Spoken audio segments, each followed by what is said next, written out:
Good morning, everyone.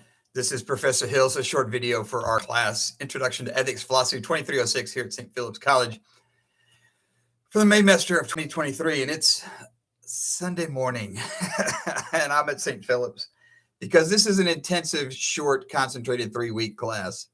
And we're trying to do a lot of work in a short period of time, so that's just kind of the nature of the business. But today is Sunday morning, May the 21st, 2023. And we're about to start week 2 of our 3-week course. So we're getting there fast. And over the weekend, you had your first essays due Friday night. I graded them yesterday, Saturday. Now we've shifted gears. We've learned a few lessons about how we're doing all this. But now what we're doing is we're reading chapter 2 in our textbook, Doing Ethics by Louis Vaughn, our textbook here. It's available, again, through the Canvas website. And we're reading chapter 2.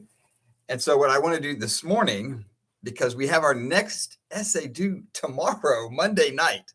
Because now what we've got is 2 weeks left, right? We got Monday and essays due Monday, Friday, Monday, Friday. So that's how we're going to do the last 2 weeks. So we got to cram a bunch in here. We're going to read a chapter, write an essay. So now we're doing chapter 2. And by the way, don't forget, we're going to skip chapter 3. So pay attention to the chapters as we go along. But so the next one is chapter 2, and John the Paramedic, the case study. True story, happened in one of my classes. In fact, I'll put a link into the playlist to a YouTube video I've done before talking about this. I'll also add it to the module where I talk in depth about the conversation, because this unfolded in a class. John was a student in a class. He told this story in class, and it was a powerful, terrible story, and really split the class and led to kind of a very dramatic exchange and moment, but one which really challenged people's thinking about morality, about our beliefs about good and bad, right and wrong. So, but we don't want to just react to that case study. What we want to do is read chapter 2 first and think our way through it. And I want to point this out. I've talked about this in other videos and other classes, which I'll link to as well. But here's the thing you got to remember about chapter 2 when you read it. There's something I want to point out that's very important, which is the title of this chapter is Subjectivism, Relativism, and Emotivism. 3 things: subjectivism, relativism, emotivism. But then you open it up and he starts talking about 4 things. In fact, there's even in the little, quick review box, there's 4 things. So what's the missing thing? What's not even in the title? And by the way, not even in the chapter. Okay. Well, first, the 3 things from the title. And he gives, in the quick review box, is a great place to just start. He gives a definition of cultural relativism and says it's the view that an action is morally right if one's culture approves of it. He gives a definition of subjective relativism, the view that is right, that an action is morally right if one approves of it. So if you personally approve of it, then you make it right. And emotivism, the view that moral utterances are neither true nor false, but expressions of emotions or attitudes, meaning these are the people that don't think there is right and wrong at all. There is no morality. There is nothing. It's just when you say, I see people over here talking about morality, what are they doing? And say, oh, they're just expressing emotions. But there is no right and wrong. So the 3 that he talks about, emotivism, there is no right and wrong. Subjective relativism, it's up to me. I'm the one making I'm not just making the choices, but what I decide is right or wrong because I decided. I'm the foundation. What I say makes something right or wrong. This is like, the king who says, my word is law, that kind of thing. So it's not just that like I know some people that are pretty self-centered and, and egotistical, but that's not what this is. This is more than that. I've never met anybody that fits this category. They're so delusional, I guess, that they think that right and wrong is determined by them and then applies to everybody else. Everybody else is right and wrong based upon what I think and say. The last one is cultural relativism. And he does make a good point here. The definition is not all bad. He says the review that an action is morally right if one's culture approves of it. That is, the source of morality is from our societies. We're going to spend some more time talking about that one because he's on to that cultural relativism. But he talks about it at length in the chapter and says, hey, I've got lots to say about this.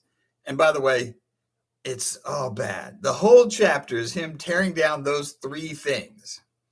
He says, this is why cultural relativism is bad. This is why subjective relativism is bad. This is why emotivism is bad. And he makes some good points. They all three have huge problems. But then also here, he introduces at the beginning of the book, he talks about objectivism. And he says the theory that moral truths exist and that they do not and that they do so independently of what individuals or societies think of them. So the theory that moral truths exist and that they do so independently of people. So again, here's the thing. There's just some things which are right or wrong. They exist independent of human beings, of me personally, and of our societies. So they're not created good or bad by society. They're not created good or bad by some king or me personally. And it's not that emotivism, which says there is no right or wrong. They're saying there is right and wrong, and that there are these principles, these rules, and it's our job just really to learn what they are and then abide by them because they pre-exist us.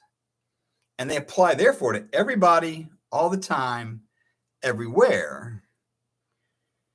And it's our, by the way, it also means that if my society is in agreement with them, we're right. And if there's a different society that disagrees with them, well then they're just wrong. Because it's not that they're wrong because they're not thinking like us. They're wrong because we're thinking correctly in alignment with these principles and they're not. And that's why it's called objectivism. It's like saying, well, some things are objectively true. Because, by the way, think about that. Math, 2 + 2 = 4. That is objectively true. So when I'm a little kid here, I learn that. But it's not that our society is making that up, right? It's just we're learning the reflection of reality. 2 + 2 = 4.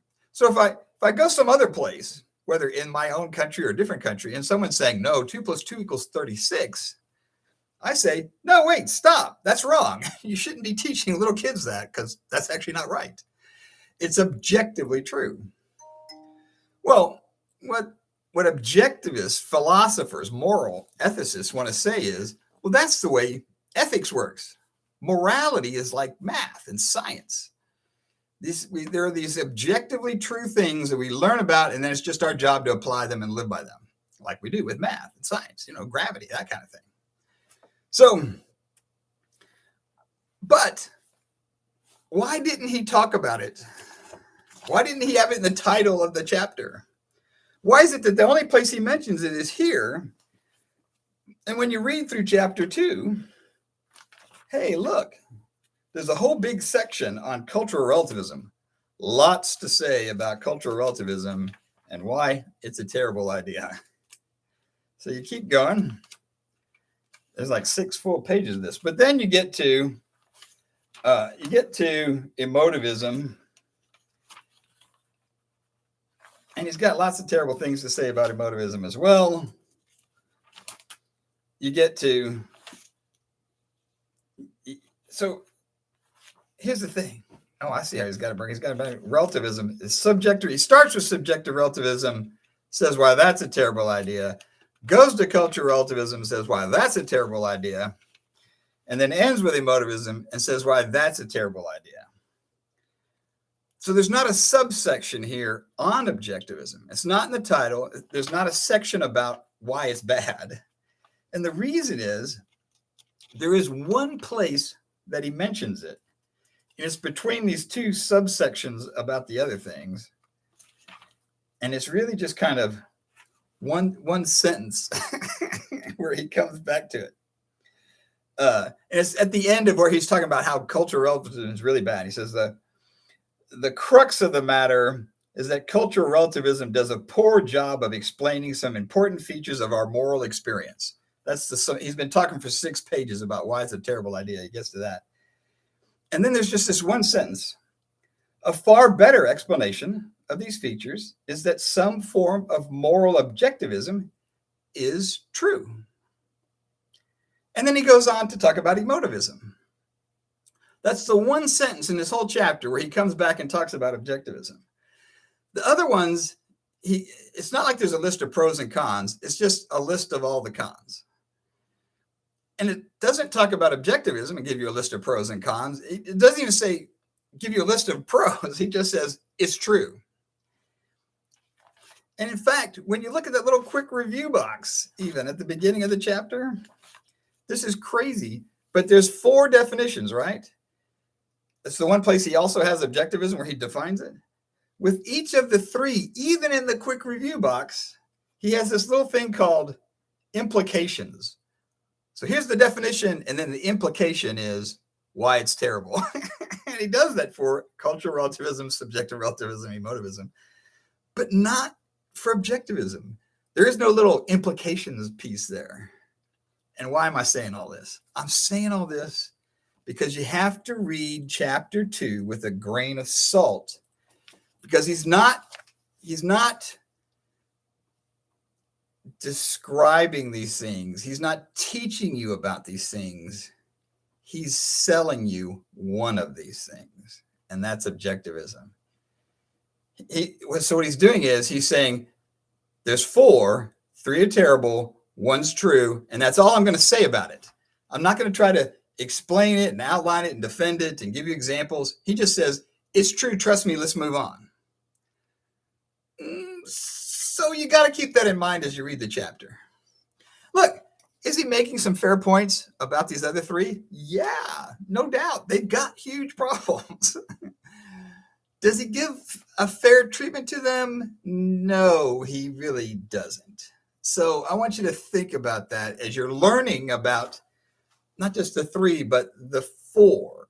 So we're going to talk a little bit about, and we will do this a little bit more as we get into chapter 4 and 5. But for now, even with chapter 2, even as we're getting introduced to this, you need to know that he is setting this up in a way where he's got a favorite child. He's saying, this is the good one over here, and these 3 other ones, they got problems. So keep that in mind. Read the chapter with a grain of salt. And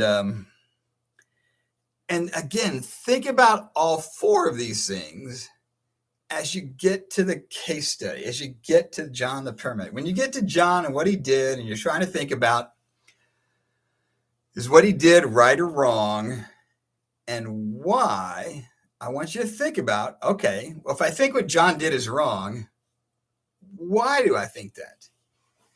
Is it because he did something that I think is wrong based on my cultural values that I've been formed and shaped in? Is it because he broke a rule that applies to everybody, everywhere, all the time? What is it that makes John's decision wrong? Or conversely, if you think what he did was justified, if you think what John did is okay, explain to me why you think that. And by the way, you'd be surprised. I have the students, by the way, the students in that very first class where this happened split right down the middle. It was crazy. I talk about that at length at I'm already at 15 minutes, so I'm going to stop here. But I talk about it at length in a different video, and I'll put a link to that there so you can hear me talking about John and that initial encounter. All right. So we're reading chapter 2. We're doing it with a grain of salt because he's selling objectivism. And but we're going to then apply that to our case study. So take care. I'll talk to you guys again tomorrow on Monday when I'm back here for our regular work day, not just a Sunday morning. All right. Take care. Bye.